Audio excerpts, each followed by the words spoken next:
नमस्कार, आप देख रहे हैं किसान तक। मैं हूं आपके साथ आरती सिंह। दिल से किसान सीरीज़ में आज हम आपको दिखाने वाले एक एग्रीटेक स्टार्टअप की कहानी जो एग्रीकल्चरल ड्रोन बनाते हैं। इस कंपनी का नाम है इंडोविंग्स और इसके फाउंडर हैं पारस जैन। पारस जैन ने लंदन में पढ़ाई की, जॉब भी किया, लेकिन देश के लिए कुछ करने का जज्बा उनको इंडिया वापस ले आया और यहाँ आकर भी उन्होंने कई बिजनेस सेटअप किए। लेकिन कहीं ना कहीं उनके दिल में किसान था, तो फाइनली वो एक ऐसे स्टार्टअप से जुड़े जो एग्रीकल्चर सेक्टर से जुड़ा था। जी हाँ, पारस ने इंडोविंग्स को इस्टेब्लिश किया और आज ये कंपनी बेहद लेटेस्ट टेक्नोलॉजी वाले एग्रीकल्चरल ड्रोन बनाती है। ये ड्रोन कैसे काम करते हैं, किसानों के लिए कितने फ़ायदेमंद हैं, इनके टेक्निकल स्पेसिफिकेशंस क्या हैं, खेती में इसको किस किस काम में यूज़ किया जा सकता है, इन सारी बातों के बारे में डिटेल में बात करेंगे पारस जैन से।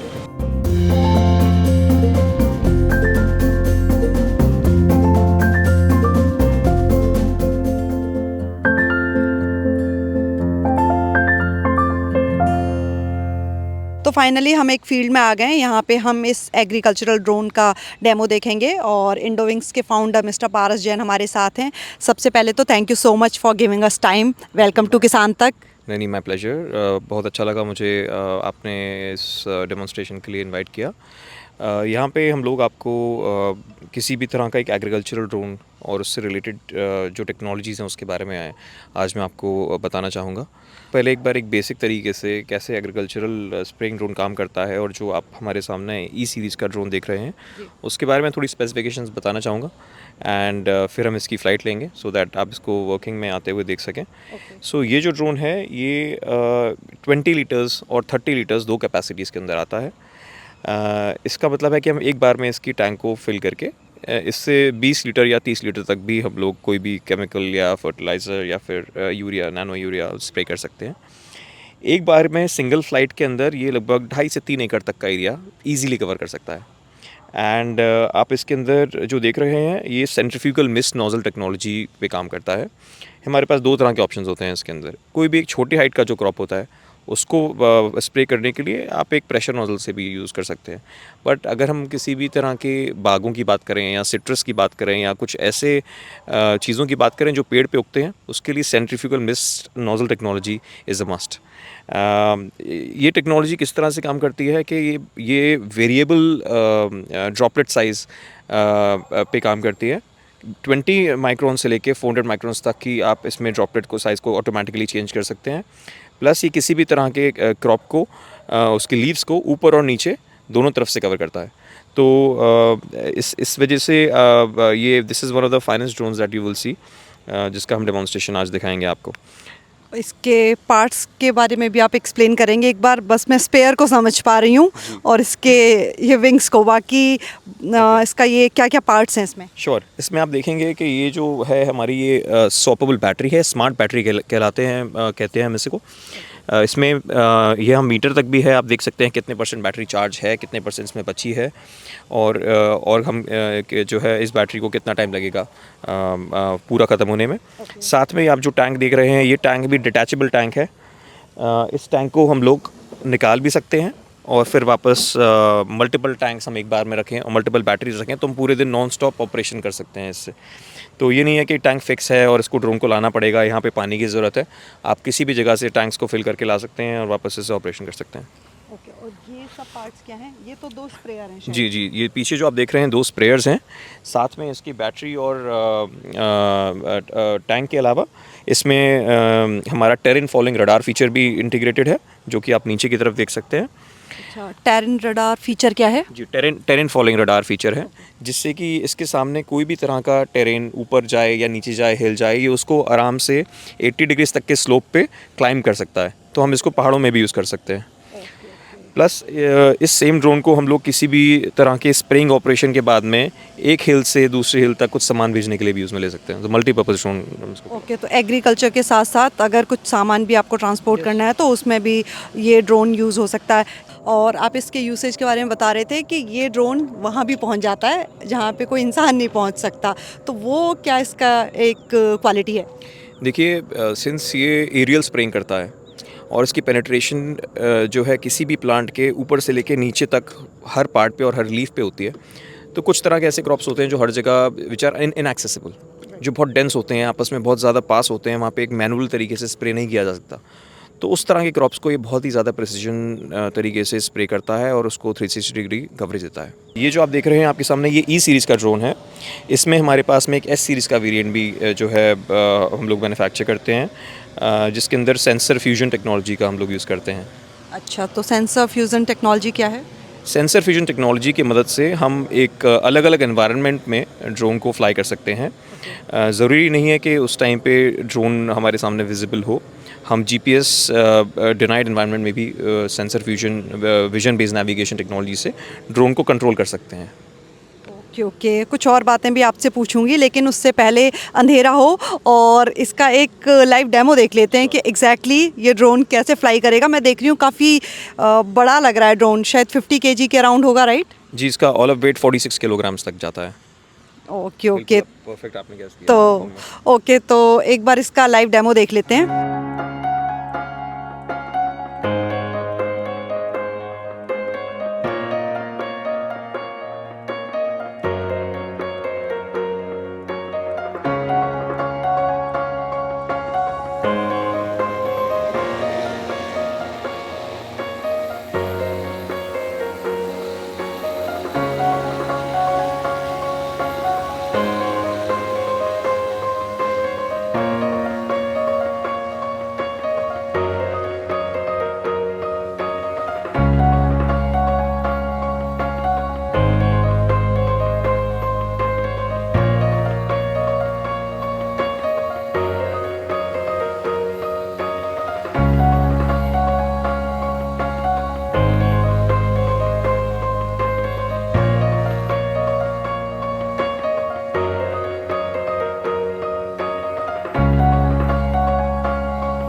तो इसका लाइव डेमो तो हमने देख लिया पारस, ऐसा लग रहा है जैसे छोटा एक हेलीकॉप्टर खेत में उड़ रहा है। इसके टेक्निकल स्पेसिफिकेशंस के अलावा इसकी बैटरी कैसी है और कितने घंटे फ्लाई कर सकता है, और अगर किसी वजह से लॉस्ट हो जाए तो वापस ट्रैक पे कैसे आता है?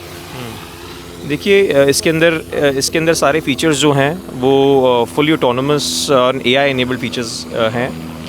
किसी भी तरह के कम्युनिकेशन लॉस पे या फिर किसी भी तरह की अगर एबनॉर्मलिटी लगती है एयरक्राफ्ट को अपने मिशन के अंदर, तो ये ऑटोमेटिकली अपने वापस होम पॉइंट पे सेफली लैंड कर जाता है। जैसे कि आप देखेंगे कि इसके अंदर apart from that autonomous mission planning का फीचर भी दे रखा है, जिससे कि किसी भी पायलट को मैनुअली फ्लाई करने की ज़रूरत नहीं पड़ती। तो जितनी जल्दी आप किसी एक सेल फ़ोन को यूज़ करना है, एंड्रॉयड आजकल हमारे देश की जो है यूथ कर पाते हैं, उतनी ईजिली आप इसको चलाना भी सीख सकते हैं।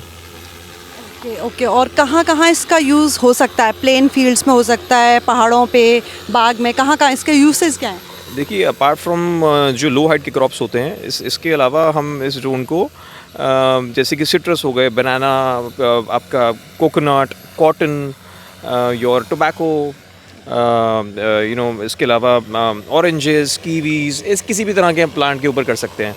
और सबसे ज़्यादा अच्छा फीचर इसका ये है कि हम इसको whenever we are using this drone on top of the trees, तो आप इसको ट्री से सिर्फ 2 मीटर ऊपर भी फ्लाई कर सकते हैं बड़ी ही सेफली और ऑटोनमसली। इसके अलावा अगर हमें किसी भी ट्री के ऊपर स्पॉट स्प्रेइंग की ज़रूरत पड़ती है, जो इस तरह की ज़रूरत पड़ती है जहाँ पे हमें सिर्फ एक ट्री के बीच में ही स्प्रे करना है, तो स्पॉट स्प्रेइंग भी हम इस ड्रोन की टेक्नोलॉजी को यूज़ करके कर सकते हैं। ये तो काफ़ी एडवांस टेक्नोलॉजी से लेस है आपका इंडोविंग्स का ये एग्रीकल्चरल ड्रोन। एक चीज़ और आपसे पूछ लेती हूँ कि आपने जो ड्रोन बनाया है इसके पोटेंशियल बायर कहाँ हैं, क्योंकि शायद नॉर्मल किसान तो नहीं खरीदते होंगे, लेकिन आप किन के साथ कोलैबोरेट करते हैं इस ड्रोन को बेचने के लिए? देखिए, ये ड्रोन जो है अलग अलग तरह के यूज़र्स के साथ हम लोग अभी इंटीग्रेट कर रहे हैं। मैं बहुत I am very thankful to the nation कि उन्होंने ड्रोन टेक्नोलॉजी को इतना सपोर्ट किया है इस टाइम पे, जिसकी वजह से जो इसकी रीच है वो एंड यूज़र तक विभिन्न तरह के जो है कम्युनिटीज़ के थ्रू, केवीकेस के थ्रू, एफपीओस के थ्रू और एग्रीकल्चर इंस्टीट्यूशंस के थ्रू की जा रही है। बहुत सारी ड्रोन कंपनीज़ भी हैं जो कि सर्विसेज प्रोवाइड करना चाहती हैं, या इस तरह के लोग जिनका एक किसी भी रूरल आप मानिए एरिया के अंदर बहुत अच्छा नेटवर्क है और जो अपने एग्जिस्टिंग बिज़नेस को बढ़ाने के लिए एक अच्छी टेक्नोलॉजी का यूज़ करना चाह रहे हैं। इसके अलावा बहुत सारे एग्रीटेक के स्टार्टअप्स हैं जिनके लिए ये एक एंसिलरी प्रोडक्ट बनता है, हम उनको भी टारगेट करते हैं। ओके। तो सरकार इस पे शायद कुछ सब्सिडी भी दे रही है ना ड्रोन खरीदने पे? और डेफिनेटली सरकार हर एक ड्रोन खरीदने पे अलग अलग कैटेगरी में बांट के 100% तक ये सब्सिडी प्रोवाइड कर रही है, जो कि जिसकी मैक्सिमम रेट 10 लाख रुपए पर ड्रोन तक बनाई गई है। ओके, और ये सब्सिडी कौन कौन अवेल कर सकते हैं? ये सब्सिडी केवीकेज अवेल कर सकते हैं, एफपीओज अवेल कर सकते हैं, एग्रीकल्चरल इंस्टीट्यूशंस, कॉलेजेस अवेल कर सकते हैं। इसके अलावा एक एंड यूज़र फार्मर भी अवेल कर सकता है, बट उसके परसेंटेज ऑफ सब्सिडी का जो स्लैब है वो उस पर वेरी करता है। ओके, और इसको लेके कुछ सेफ्टी गाइडलाइंस भी हैं या जनरल कुछ गाइडलाइंस हैं ड्रोन जो एग्रीकल्चरल ड्रोन हैं उनको यूज़ करने के लिए? जी definitely there are a lot of safety guidelines जो कि अभी बनाई गई हैं इस प्रोडक्ट को यूज़ करने के लिए। सबसे पहले किसी भी पायलट को ट्रेन किया जाता है, उसको समझाया जाता है, सिखाया जाता है कि इस तरह का एक अनमैन्ड एरियल व्हीकल ड्रोन को फ्लाई कैसे किया जा सकता है। उसके अलावा हम अपनी तरफ से हमारी इंडोविंग्स एकेडमी एक जो है वर्टिकल है, जिसमें कि हम लोग अपनी तरफ से ट्रेनिंग भी प्रोवाइड करते हैं कि किसी भी ड्रोन को किस तरह के क्रॉप पे कैसे यूज़ किया जाए, ताकि वो पायलट उस पर्टिकुलर क्रॉप की एफिशिएंसी निकाल सके, मैक्सिमम कवरेज एक दिन में निकाल सकें।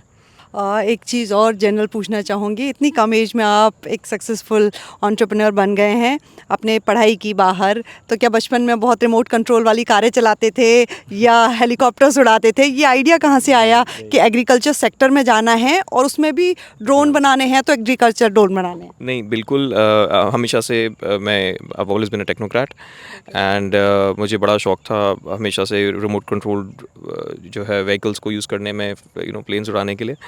एंड इसका एक यूजेज एक कमर्शियल एस्पेक्ट में हम देखेंगे तो रिसेंटली देखना चालू हुआ, प्लस क्योंकि इसमें बहुत सारे रूल्स रेगुलेशंस इन्वॉल्व रहते हैं, तो जब से हमें सपोर्ट मिलना चालू हुआ गवर्नमेंट की तरफ से to push this as an agricultural drone sector, तो it is a big market for all of us to be working on with living our dreams and making the use of the best technology.